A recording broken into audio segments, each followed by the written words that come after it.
You know that moment when someone asks for a tiny favor, and you say yes, even though you don't want to? And then somehow, that tiny favor turns into moving their entire house while they stand around holding a single lamp? Or when a friend keeps dumping their problems on you, and even though you're exhausted, you keep listening because you don't want to seem mean. Yeah, we need to talk. Because if you're the kind of person who's always too friendly, always saying yes when you mean no, and always putting other people's comfort above your own, congratulations! You're now the human equivalent of a doormat. But don't worry, you're not alone. And the Bhagavad Gita? It has some seriously powerful lessons about this. The myth of being nice. Here's the thing, being kind and compassionate, great qualities.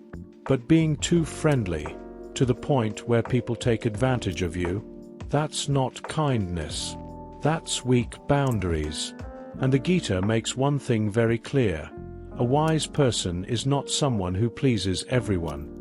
A wise person is someone who knows their duty, speaks their truth, and doesn't let emotions cloud their judgment. Because Krishna, the ultimate mentor in the Gita, is not out here telling Arjuna, "Hey, just be super nice and maybe the war will solve itself." No, he says, stand up. Do what needs to be done. Stop worrying about what people think. So if you've ever found yourself agreeing to things just to keep the peace, it's time for a wake-up call. Why people-pleasing is a trap. Let's be honest. Why do we really struggle to say no? Most of the time, it's fear. Fear of disappointing others. Fear of being judged. Fear that if we stop saying yes, people will stop liking us. But let me ask you this.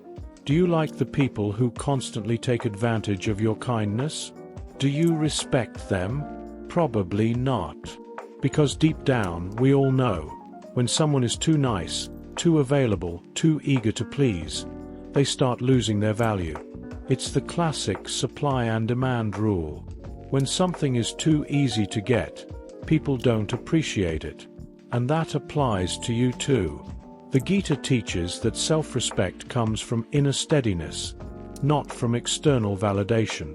You are not here to be a background character in someone else's life. The art of saying no, without guilt. Now, I know what you're thinking. But I can't just start saying no to everyone. Yes, you can. You just need to do it strategically. Krishna never tells Arjuna to go fight just for the sake of fighting.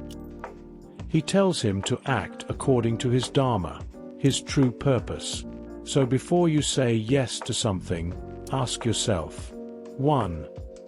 Is this my responsibility? 2. Will this drain me? 3. Am I saying yes because I truly want to, or just to avoid conflict? If the answer to 3 is to avoid conflict, that's your cue to say no. You don't need a long excuse. A simple, "I can't do that," or "I have too much on my plate," is enough. And here's the magic. When you start setting boundaries, the right people will respect you more. The wrong people, they'll get frustrated and disappear. Which, honestly, is great. Kindness with strength. Being kind does not mean being a pushover. The Gita describes the highest kind of person as one who is soft like a flower, but strong like a thunderbolt. So be compassionate, yes, but also be firm. If someone keeps crossing your boundaries, you have every right to walk away. Because at the end of the day, being too friendly doesn't make you a better person. It just makes you exhausted. And you deserve better than that. If you enjoyed this video, don't forget to like, subscribe, and hit that notification bell so you don't miss the next life-changing deep dive.